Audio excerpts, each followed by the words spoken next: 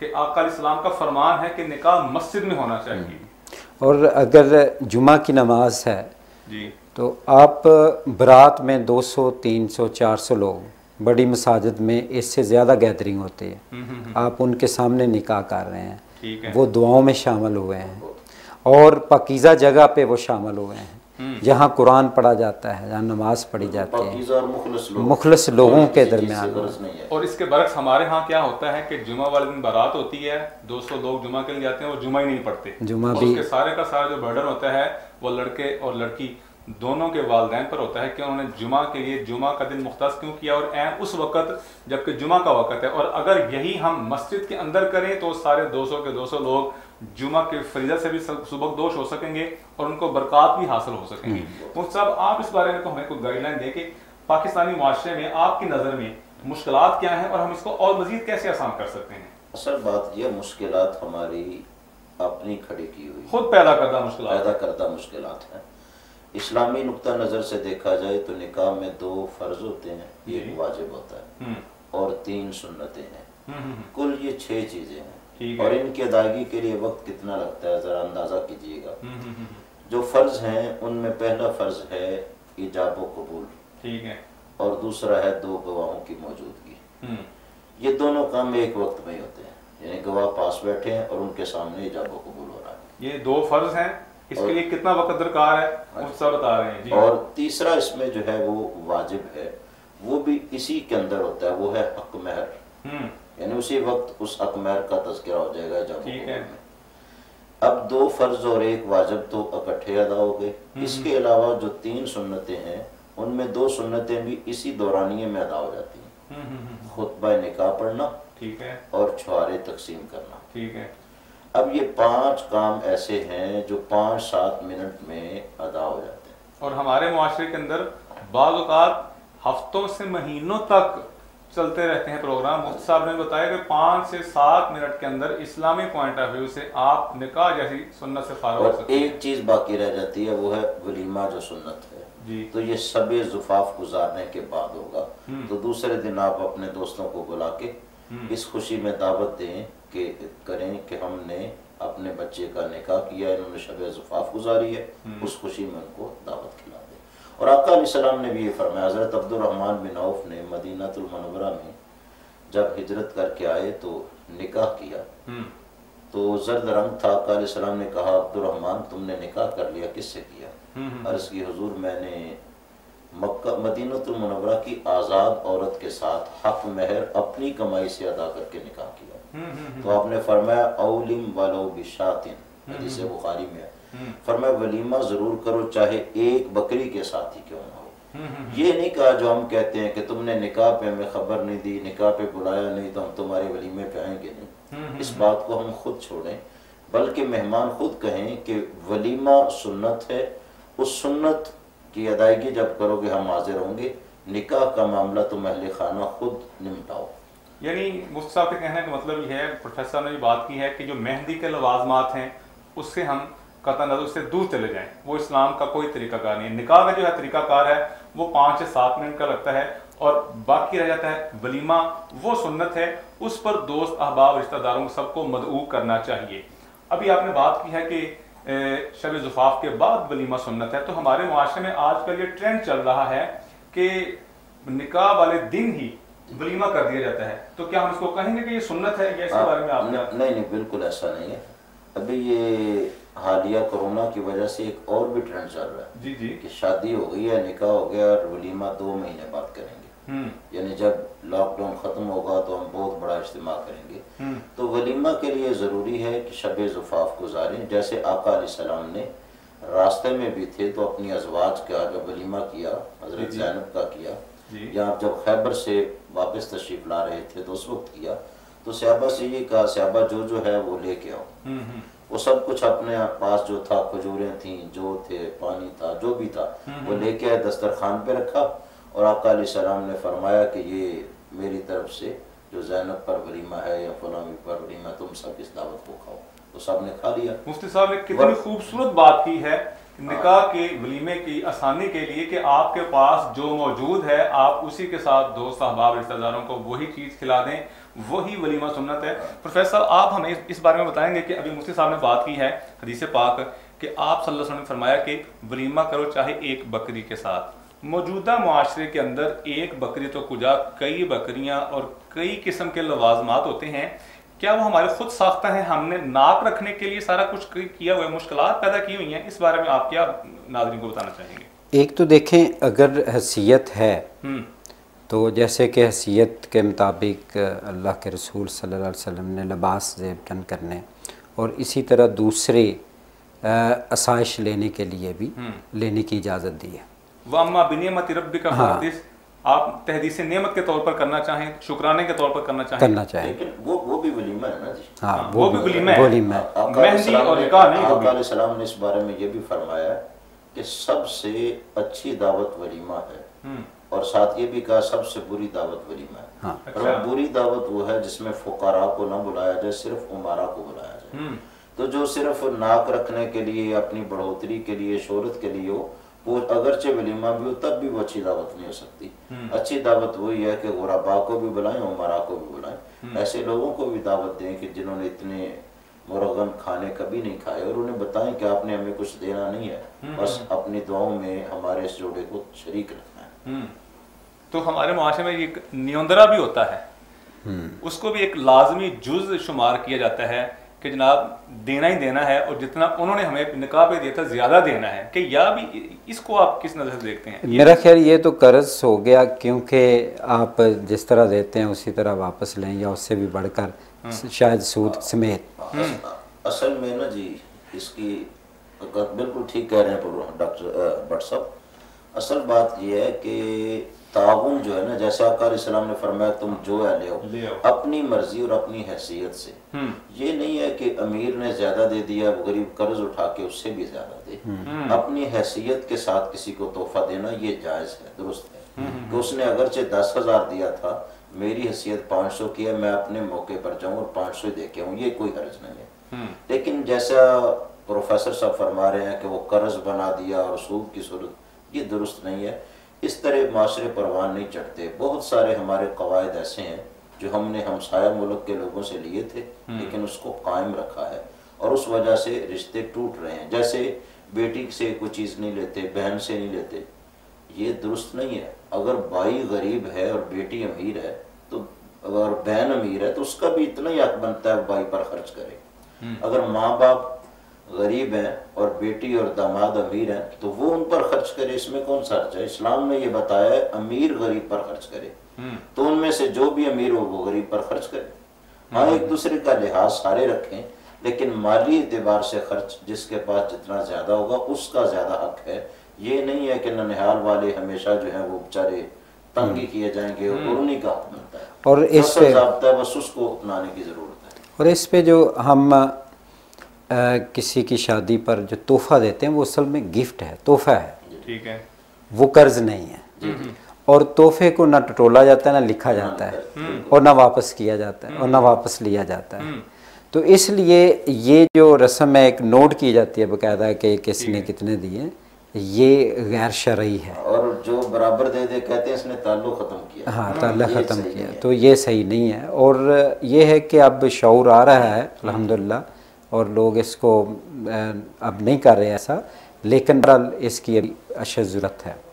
نکاح کی رسومات میں سے ہم دیکھتے ہیں ہمارے معاشرے میں نکاح ہو رہے ہیں, بڑے پروفیشنل طریقے سے ہو رہے ہیں. میں پروفیسر صاحب کے خصوص سے یہ ناظرین کو بتانا چاہوں گا کہ ہمارے ہاں جو تخیل سے نکاح ہو رہا ہے اس کے ہمارے نوجوانوں پر نفسیات طور پر کیا اثرات مرتب ہوتے ہیں؟ جی اس میں یہ سمجھنا بہت ضروری ہے کہ یہ انسانی ضرورت ہے, اور جب کوئی نوجوان اپنے اس عمر کو پہنچ جاتا ہے جو اس کی شادی کی عمر ہوتی ہے, تو اس میں تاخیر کرنے سے بے شمار نقصانات ہوتے ہیں. تاخیر کرنے سے نقصانات ہوتے ہیں, حاضر ہوتے ہیں. ایک بریک کے بعد ہمارے ساتھ رہیے. رگز یہ ہے پہچان گوالا کی. میں رانا عمر کی گروسری پہ آئی ہوں. یہ ایک بہت اچھا اسٹور ہے, یہاں تمام ضرورت کی مل جاتی ہیں. میں چاہوں گی کہ اس کی اور برانچز انکریز گجرانوالہ کے لیے بہت بہترین ہے. اچھا ہے کہ ساری چیزیں جو ہے دوست میں ساری چیزیں مل جاتی ہیں, ریٹ بھی ٹھیک ہے مناسب ہے مارکیٹ کے سے, تو اچھا کہ ایک جگہ, لیکن ایک برانچز ہونی چاہیے. شاپنگ کا مزہ تو عمر کے اسٹور سے ہی آتا ہے, کیونکہ یہاں جو چیزوں کا معیار ہے وہ پورے شہر میں اس کا معیار ہمیں نہیں ملا. یہاں پہ ہر چیز مل جاتی ہے اور ہم آپ کو بھی مشورہ دیں کہ آپ یہاں پہ شاپ کے لیے آئیں. 15 سالوں سے ہمارا رانا عمر جنرل اسٹور کا تعلق ہے اور ان کی کوالٹی اور ہر چیز میں سیٹسفائی رہتے ہیں اور پرائز اچھے ہیں ان کے. میں رانا عمر کے کمروں میں ہر منتھ سے گروسری کرتی ہوں. بہت ہی اچھا اسٹور ہے, یعنی کہ ہر چیز یہاں اویلیبل ہمیں ہوتی. ہم جب بھی آتے ہیں رانا عمر جنرل اسٹور پہ ہی آتے ہیں. میں دوسروں کو کہوں گی, سب کو کہ رانا عمر جنرل اسٹور پر ہی آئیں, ادھر کچھ مل جاتا ہے. ایزی رہتا ہے, ہمارے قریب ہے اور بہت اچھی شاپنگ, اور سب سے بڑی بات یہ ہر چیز یہاں ریزنیبل ہے. گزشتہ 27 سال سے شہریوں کے اعتماد نے ثابت کیا کہ ہم ان کی توقعات اور ضرورتوں کو بہتر جانتے ہیں. یہاں پر ملنے والی تمام اشیاء مثلاً سبزی, دالیں, چاول, گھی, مسالہ جات, ڈرائی فروٹس, حلوہ جات, bakery, crockery, cosmetics, under garments, کھلونے, اسٹیشنری, فروزن فوڈز, مشروبات اور دیگر اشیاء کوالٹی اور معیار کے اعتبار سے اپنا منفرد مقام رکھے ہیں, اور وہ بھی انتہائی مناسب قیمت کے ساتھ. تو ابھی اپنے قریبی اسٹور میں وزٹ کیجیے. رانا عمر گروپ آف سروس, معیار کوئی سمجھتا نہیں.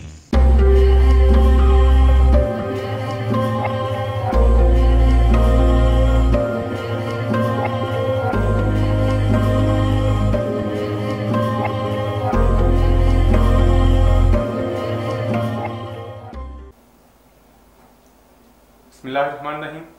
وقفے کے بعد دوبارہ حاضر ہیں. ہم جان رہے ہیں نکاح کی ضرورت و اہمیت اسلامی پوائنٹ آف ویو سے, اور پاکستانی معاشرے کے تناظر میں بات ہو رہی تھی کہ پاکستان کے اندر, پاکستانی معاشرے میں جو نکاح تاخیر سے ہو رہے ہیں اس کے نوجوان نسل پر کیا اثرات مرتب ہو رہے ہیں. اس کے بڑے نیگیٹو اثرات ہیں نوجوانوں پر, کیونکہ یہ ایک انسانی جسم کی ضرورت ہے, فطرت ہے یہ. ہاں فطرت ہے. جیسے بھوک لگے تو کھانے کی اچھا ضرورت پڑتی ہے, تو یہ جو سیکشول نیڈ ہے جس کو ہمیں اس کی نیڈ کو پورا کرنا ہے, اگر یہ جائز طریقے سے نہیں کی جاتی جو کہ نکاح اسلام نے وضع کیا ہے, تو اس میں ناجائز طریقے سے نوجوان پوری کرنے کی کوشش کریں گے, جس سے معاشرے کا جو ایک توازن خراب ہو جاتا ہے اور معاشرے کے اندر زنا عام ہو جاتا ہے. نوجوان لڑکے لڑکیاں بے راہ روی کا شکار ہو جاتے ہیں, اور نفسیاتی طور پر وہ کوئی بھی کام صحیح طور پر انجام کرنے کے قابل ہی نہیں, کیونکہ رہتے ہی نہیں ہیں. ٹھیک ہے. اس کی وجہ یہ ہوتی ہے کہ ان کی یہ ضرورت پوری نہیں ہو رہی, اور وہ ذہنی طور پر پرسکون نہیں ہیں. ٹھیک ہے. اور ذہنی طور پر اس وقت پرسکون ہوں گے جب ان کا نکاح ہوگا اور جائز طریقے سے وہ اپنی خواہش نفسی کو پورا کریں گے.